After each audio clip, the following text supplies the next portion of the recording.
Kawawa naman si inay. Siguro, iniisip niyang lahat ng pinagsamahan nila ni Itay. Oo nga eh, no? Grabe yung pagmamahal ng nanay mo sa tatay mo, Lara. Mantakin mo yun. Pagkatapos niya kayong iwan eh, mahal pa rin yan tatay mo.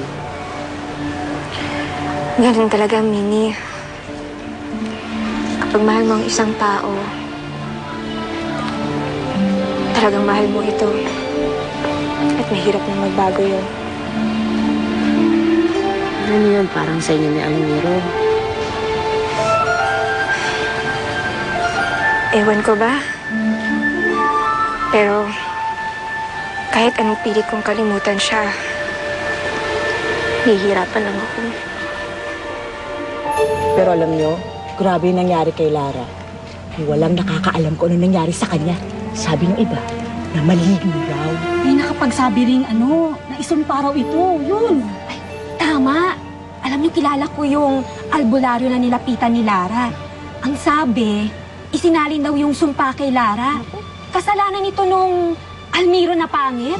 Ito'y nagsali ng sumpa kay Lara. Kawawa naman si Lara. Ano isipin niyo? Dati, ang tingin sa kanya, salot. O ngayon nadagdagan pa. O di lalo siyang inapit saka pinagmalupitan ng mga tao. Habang nangyayari lahat sa kanya, nanagsikasan ako.